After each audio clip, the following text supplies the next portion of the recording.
오늘 아침에 우리에게 주시는 하나님의 말씀은 구약성경 열왕기상 11장 9절부터 13절까지 말씀입니다. 구약성경 532페이지에 있는 열왕기상 11장 9절부터 제가 봉독해 드리겠습니다. 솔로몬이 마음을 돌려 이스라엘의 하나님 여호와를 떠남으로 여호와께서 그에게 진노하시니라. 여호와께서 일찍이 두 번이나 그에게 나타나시고 이 일에 대하여 명령하사 다른 신을 따르지 말라 하셨으나 그가 여호와의 명령을 지키지 않았으므로 여호와께서 솔로몬에게 말씀하시되 네게 이러한 일이 있었고 또 네가 내 언약과 내가 네게 명령한 법도를 지키지 아니하였으니 내가 반드시 이 나라를 네게서 빼앗아 네 신하에게 주리라. 그러나 네 아버지 다윗을 위하여 네 세대에는 이 일을 행하지 아니하고 네 아들의 손에서 빼앗으려니와 오직 내가 이 나라를 다 빼앗지 아니하고 내 종 다윗과 내가 택한 예루살렘을 위하여 한 지파를 네 아들에게 주리라 하셨더라. 아멘. 돈을 모은다는 게 참 힘이 드는 것 같습니다.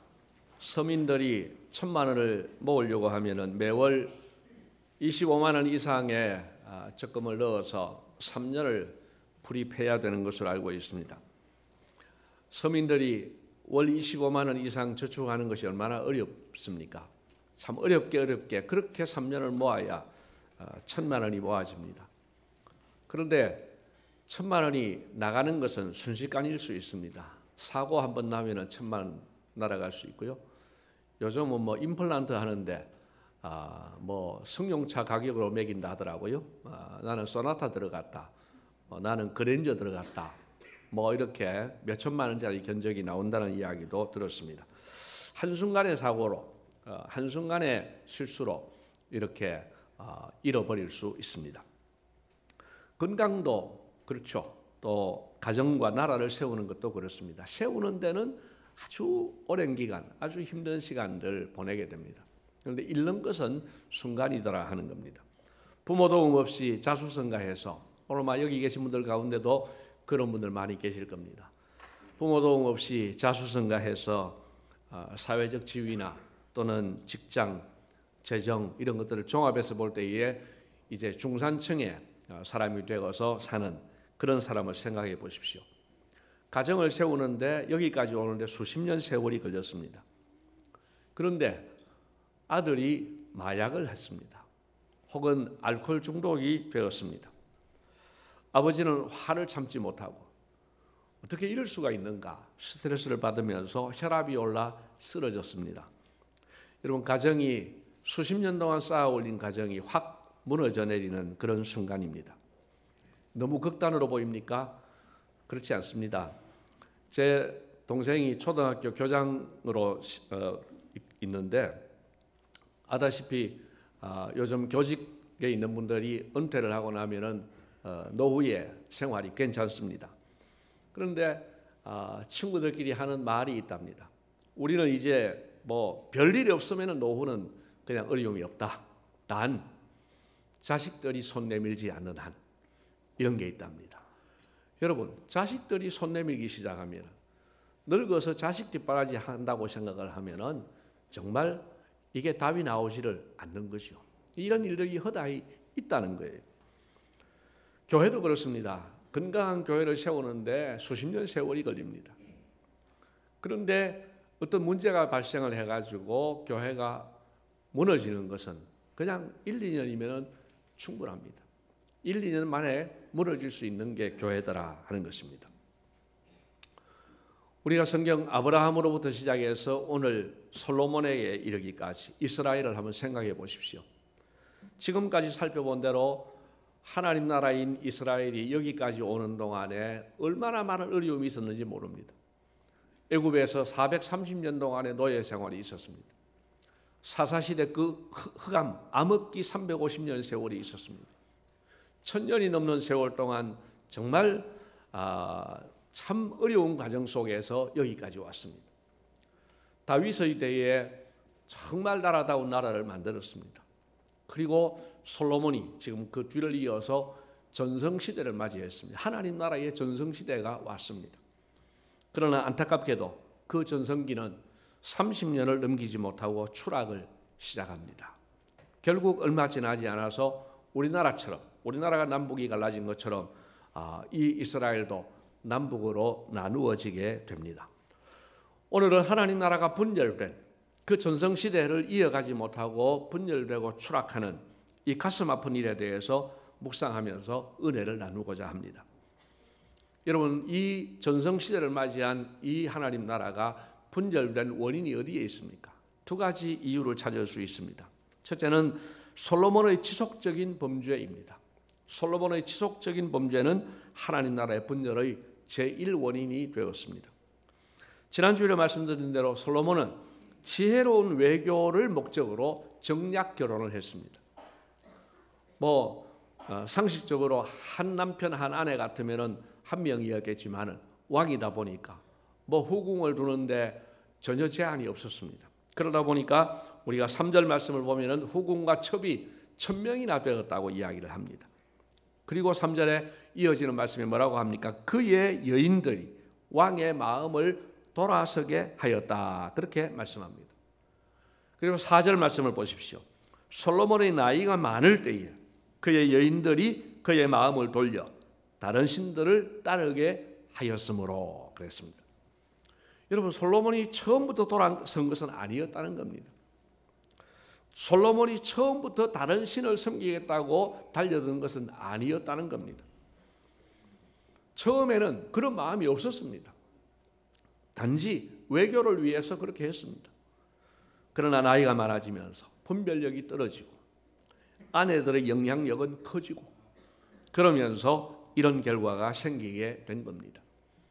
우리나라에도 이런 속담이 있지 않습니까? 바늘도둑이 소도둑 된다는 속담 말입니다. 여러분, 바늘도둑, 그 바늘 하나 집어가는 게 뭐가 큰 문제이겠습니까? 뭐가 대단한 일이겠습니까? 큰 잘못으로 여기지 않았을 겁니다.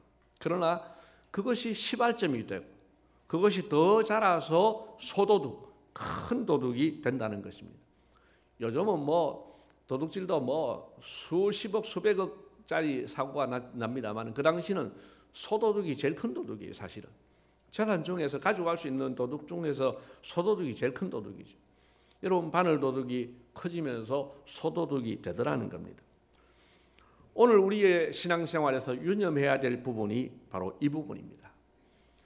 그냥 작아 보이는 거짓말, 또 이 정도쯤이야 했던 것, 거기서부터 시작이 되는 거예요.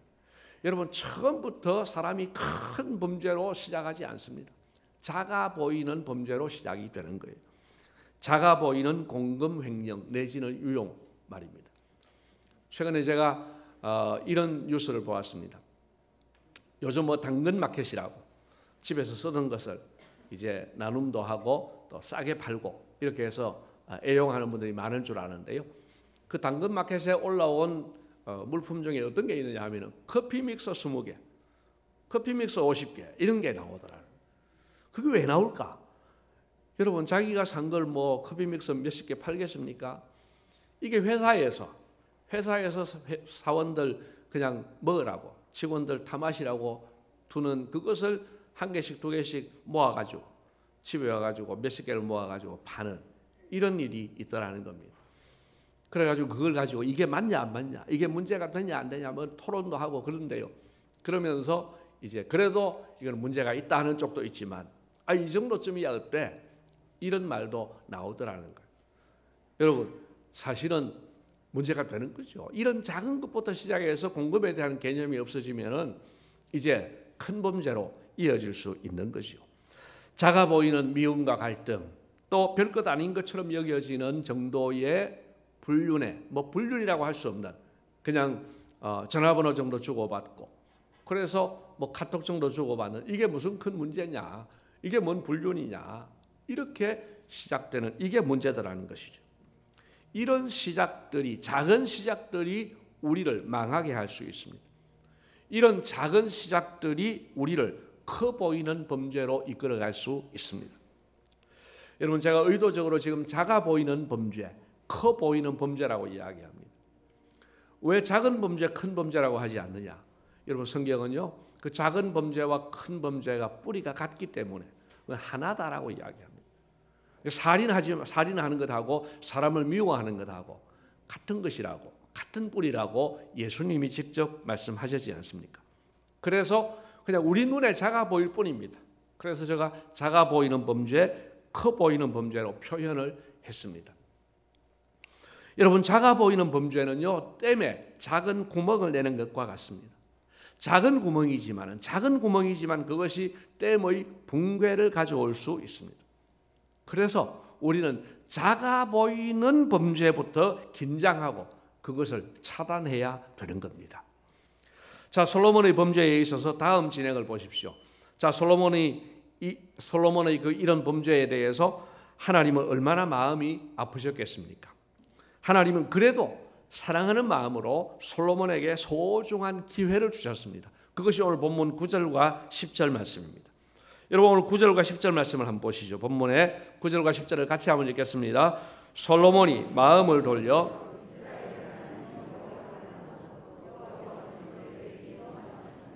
여호와께서 일찍이 2번이나 나타나시고 그 일에 대하여 명령하사 다른 신을 따르지 말라 하셨으나 그가 여호와의 명령을 지키지 않았으므로. 아멘.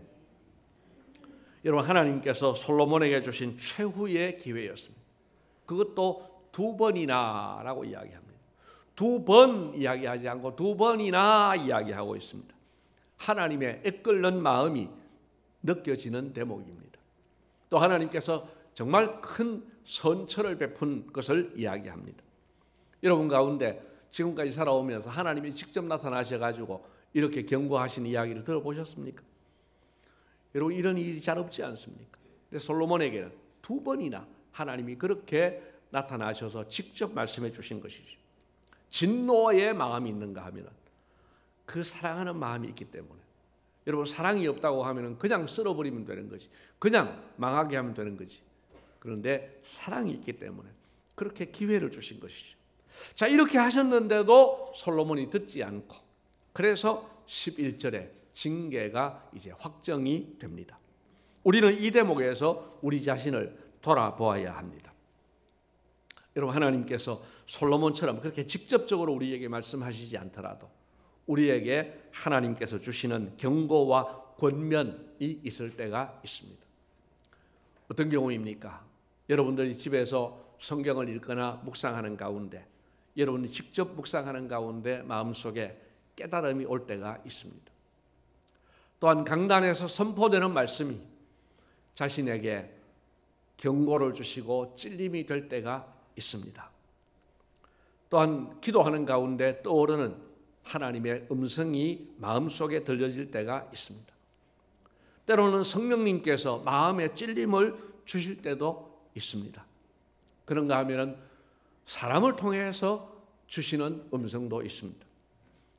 제가 언젠가 한번 드린 말씀입니다만은, 제가 신학대학에 진학을 해서도 방황하는 시기도 없지 않아 있었습니다. 방황을 한다 한들 크게 방황은 안 했지만은 어느 날 전자오락실에 갔었어요. 신학생이 전자오락실 가는 게 참 좀 별로 아마 안 어울리는 이야기. 근데 전자오락실에 가서 전자오락을 하고 있는데 고등학교 동창을 만난 거예요. 이 친구 예수 안 믿어요. 이 친구가 저한테 하는 말이, 야, 나는 여기 와도 되지만 너는 여기 오면 안 되잖아. 그게요, 저한테는 하나님의 음성으로 들렸습니다. 하나님의 책망이죠. 믿지 않는 친구를 통해서. 제가 그래도 고등학교 때 별명이 목사였는데, 그리고 진짜로 신학대학을 갔는데, 아니 그 친구가 이 오락실에 와서 될 일이냐. 그 친구의 말이 하나님의 음성으로 들린 거죠. 여러분, 때로 우리에게 부드러운 권면을 주시고, 때로는 추상 같은 책망을 주시고, 때로는 엄중한 경고를 주실 때에 무시하지 말아야 됩니다. 외면하지 말아야 됩니다. 그것을 받아들여야 됩니다. 그래야 살 수 있고 회복될 수 있습니다. 우리 모두가 하나님의 말씀을 듣는 축복이 있기를 소원합니다. 여러분은 솔로몬이 1000번째 후에 하나님께 기도했던 것을 아십니까? 하나님께 무슨 소원을 말씀드렸는지 아시죠? 지혜였습니다. 그런데 지혜가 맞는데 그가 사용한 단어를 주목할 필요가 있습니다. 여러분 열왕기상 3장 9절 말씀을 한번 보십시오. 3장 9절 말씀 같이 읽겠습니다. 누가 주의 이 많은 백성을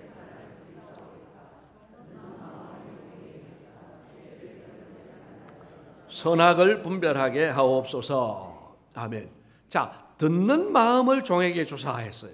그런데 이 듣다라고 하는 이 말의 원어는 복종하다는 뜻을 내포하고 있습니다.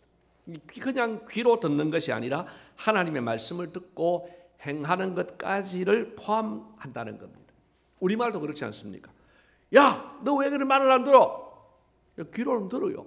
순종하지 않을 때 왜 말을 안 듣느냐고 하지 않습니까? 그러니까 말을 듣는다고 하는 것은 순종이 포함되는 거죠. 그런데 이 듣는 마음 이게요.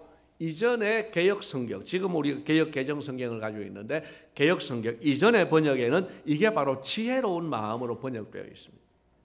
여러분 지혜로운 마음이 듣는 마음이고 듣는 마음이 지혜로운 마음이라는 거예요.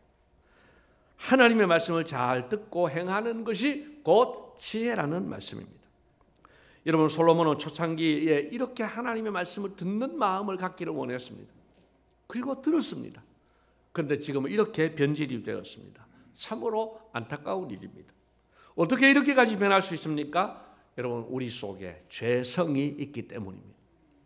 그리고 사탄이 계속해서 우리를 유혹하기 때문에 그렇습니다. 그래서 우리는 정말 항상 깨어 근신해야 하며 자만심을 버려야 합니다. 성령님의 도우심을 구해야 되는 겁니다. 자, 이렇게 솔로몬이 실패했을 때 하나님께서 어떤 벌을 주셨습니까? 11절 하반절에 보니까 내가 반드시 이 나라를 네게서 빼앗아서 내 신하에게 주리라. 정말 무서운 벌을 말씀하셨습니다. 12절을 보면은 다만 아버지 다윗을 위하여서 이 벌의 시행을 솔로몬 당대에 하지 않고 네 아들 때에 하겠다고 하셨습니다. 또한 13절 말씀에도 역시 네 아버지 다윗을 생각해서 다 빼앗지는 않고 한 지파는 네 아들에게 주겠다고 하셨습니다. 여러분 결국 솔로몬은 아버지 덕을 본 사람인 동시에 아들에게는 화를 물려준 사람이 되었습니다. 여러분 얼마나 마이너스 인생입니까? 아버지로부터 복을 많이 물려받았는데 자식에게는 오히려 화를 물려주는 이런 안타까운 인생이 되고 말았습니다. 우리는 어떤 사람입니까? 부디 우리로 인해 자손들이 복을 받게 되시기를 축복합니다. 여러분 이것이 부모가 할 일이 아니겠습니까?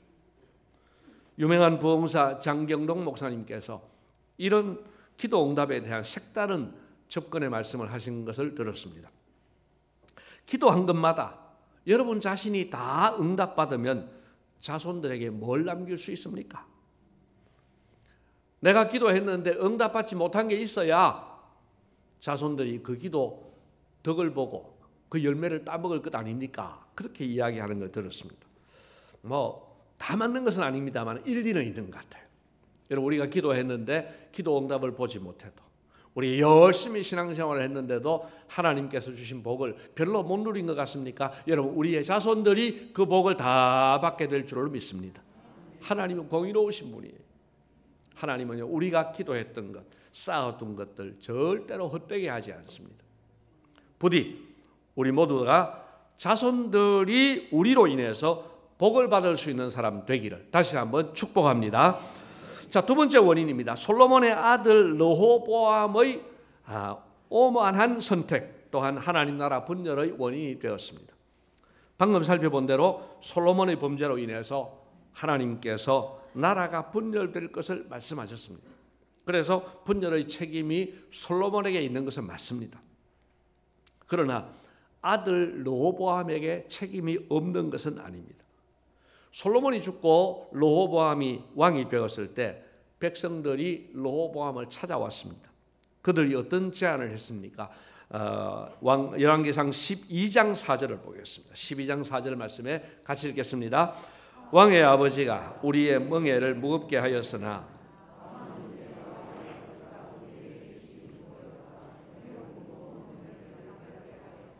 그리하시면 우리가 왕을 섬기겠나이다. 아멘.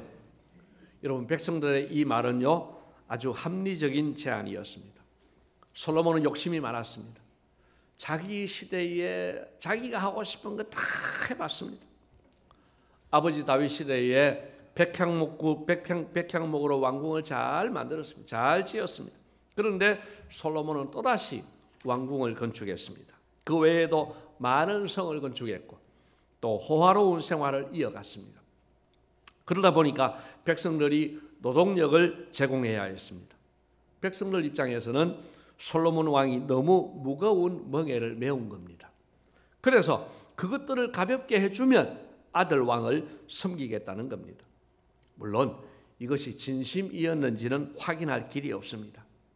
어차피 반역을 일으킬 것인데 명분을 쌓기 위해 이런 제안을 했을 수도 있습니다. 그러나 그거는 확인되지 않는 부분이고, 오늘 우리가 확인할 수 있는 내용을 볼 때 르호보암 왕의 잘못이 있습니다. 르호보암이 어떻게 했습니까? 여러분, 열왕기상 12장 5절 말씀을 보면요, 그 말을 들은 왕이 3일 후에 다시 내게로 오라, 그렇게 이야기합니다. 여기까지 참 잘한 일이죠. 이 어려운 문제 앞에서 즉답을 피하고, 그리고 3일의 시간을 얻어서 심사숙고할 수 있는, 또 준비할 수 있는 그 일은 참 잘한 일입니다. 그리고 6절부터 11절을 보면은 그 3일 동안에 이 르호보암이 신하들을 만납니다.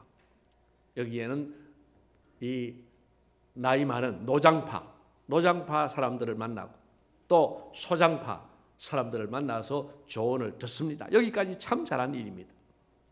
그러나 그 이후에 최종 결정을 함에 있어서 르호보암은 결정적으로 두 가지 잘못을 범했습니다. 무슨 잘못을 했습니까? 그 하나는 이 중요한 결정을 하면서 하나님께 묻지 않은 겁니다. 르호보암은 아버지 솔로몬의 타락 과정을 쭉 지켜봤습니다.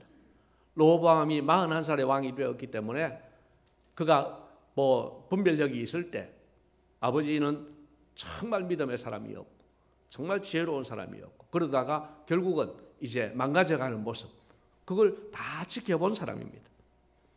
또 하나님께서 아버지 솔로몬에게 주신 그 말씀, 네 아들 때에 나라가 이제 신하들에게 넘어가리라 하는 말씀도 알고 있었을 가능성이 높습니다. 아무튼 르호보암은 이 큰 결정을 앞두고 하나님께 기도해야만 했습니다. 지금 제가 무엇을 어떻게 하면 좋겠습니까? 노장파들은 이렇게 하라고, 소장파들은 이렇게 하라고, 백성들은 저렇게 원하는데 제가 어떻게 해야 되겠습니까? 여러분, 하나님께 물어봐야 되는 것이죠. 가르쳐 주십시오. 하나님 도와주십시오. 살려주십시오. 이렇게 기도해야만 했습니다. 그러나 르호보암은 기도한 흔적이 없습니다. 큰 잘못입니다. 또 하나의 다른 잘못은 무엇입니까? 그의 오만한 선택입니다. 여러분, 왕이 백성들과 협상을 하는 게 참 자존심 상하고 그렇게 기분이 좋을 리는 없습니다. 그러나 이 제안을 받아서 내가 왕위를 유지할 수 있고 나라를 분열시키지 않을 수 있다고 하면 이 말을 받아들여야 되죠. 르호보암은 자신이 큰 소리 치면 저들이 뭘 어떻게 하겠나 하는 오만한 마음으로 큰 소리를 쳤습니다. 뒷감당도 못하면서 큰 소리만 친 겁니다. 세게 나가라고 주장했던 이 소장파 젊은 사람들이 이 일을 수습해 주지 못했고 책임져 주지 못했습니다. 르호보암 자신도 어찌할 수 있는 방법이 없었습니다. 그러면서 큰 소리만 친 겁니다. 결국 나라는 분열되었고 하나님의 약속대로 유다 지파만 르호보암 곁에 남았습니다. 말하자면 우리 대한민국 전체를 다스리는 왕이었는데 이제는 다 빼앗기고 부산 경남의 왕으로 그런 정도로 전락한 것이요. 자기의 신하였던 여로보암이 모든 나라의 왕이 되는 이런 수모를 겪고 말았습니다. 개인적으로도 그 가문으로 볼 때도 비극이었으며 하나님 나라의 측면에서도 큰 비극이었습니다. 우리는 솔로몬의 잘못을 보면서도 우리에게 주시는 하나님의 음성을 들어야 하겠지만 이 르호보암의 잘못을 보면서도 하나님 주시는 음성을 들어야 합니다. 여러분, 쉬지 않고 무시로 기도해야 되겠지만 특히 중요한 결정을 앞두고는 반드시 하나님께 묻는 기도를 드려야 됩니다. 여러분 혼자 결정하지 마십시오. 어려운 결정일수록, 중요한 결정일수록 혼자 결정하지 마십시오. 이때는 내 생각으로 가득 찬 기도로 하지 마시고 내 생각을 비워내시고 가능한 백지 상태로 만들어서 주님 정말 어떻게 해야 되겠습니까? 이 조언을 하는 이 노장파와 소장파의 이 이야기들 가운데에서 제가 어떻게 해야 되겠습니까? 여러분 우리가 이런 선택을 해야 될 때, 결정을 해야 될 때 제발 혼자 결정하지 마시고 사람들 이야기만 듣지 마시고 여러분 하나님께 물을 수 있기를 바랍니다. 그것이 우리를 실패하지 않게 하고 그것을 하나님이 기뻐하십니다. 또한 우리는 오만한 선택을 하지 말아야 됩니다. 할 테면 해봐라. 네가 어쩔 건데 나는 내 길이 간다. 여러분 이런 식의 선택이나 마음가짐은 참 위험합니다. 여러분 망하는 사람의 대부분은 자기 생각에 사로잡혀 있고 자기가 듣고 싶은 이야기만 듣는 것을 보게 됩니다. 이 노장파의 이야기들은 자기 귀에 매력적이지 않습니다. 이 소장파들의 이야기는 자기 귀에 솔깃합니다. 세게 나가십시오. 여러분 얼마나 자기 귀에 듣고 싶은 이야기였습니까? 여러분 그것이 자기를 오히려 죽게 만들었습니다. 우리는 내 자신이 그렇게 완벽한 사람이 아니라는 사실을 기억해야 됩니다. 그래서 하나님의 음성을 들어야 되고 사람의 충고를 듣고 또 그것을 분별함에 있어서도 하나님의 도우심을 받아야 하는 겁니다. 사랑하는 성도 여러분, 우리 모두 겸손한 마음, 연한 마음을 가질 수 있기를 바랍니다. 여러분 간경화를 아시지 않습니까? 무서운 병 아닙니까? 간이 굳어지는 병입니다. 여러분 굳어지면 위험합니다. 연화되어야 됩니다. 부드러워져야 됩니다. 여러분 우리의 이 장기들도 부드러워져야 되겠지만 우리의 마음밭이 부드러워져야 될 줄로 믿습니다. 나이가 들어갈수록 우리가 굳어지기 쉽습니다. 여러분 이제 나이가 들었지만 더 겸손한 마음으로 인생을 이만큼 살아보니까 정말 하나님의 은혜 없이는 안 되겠더라 깨달아지면 우리가 좀 더 겸손한 마음으로 연한 마음을 가질 수 있지 않겠습니까? 여러분 하나님 말씀에 대하여 연한 마음, 사람의 충고에 대하여서 연한 마음을 가지고 하나님의 말씀도 듣고 사람의 충고도 들어서 자신과 가정, 교회와 하나님 나라를 세워가는 우리 모두가 되시기를 주님의 이름으로 기원합니다. 고맙습니다. 주님. 솔로몬과 르호보암의 실패를 통하여서 우리에게 주시는 말씀을 듣습니다. 하나님 오늘 우리 모두가 솔로몬과 같은 르호보암과 같은 이런 오류를 범하지 않게 하여 주옵소서. 하나님 말씀을 듣는 지혜를 갖게 하여 주옵소서. 사람의 충고를 듣게 하시고 그 사람의 충고들을 중에서 어느 것을 선택해야 될 것인지 분별할 수 있는 지혜를 우리에게 허락하여 주시옵소서. 감사하옵고 예수님 이름으로 기도드리옵나이다. 아멘.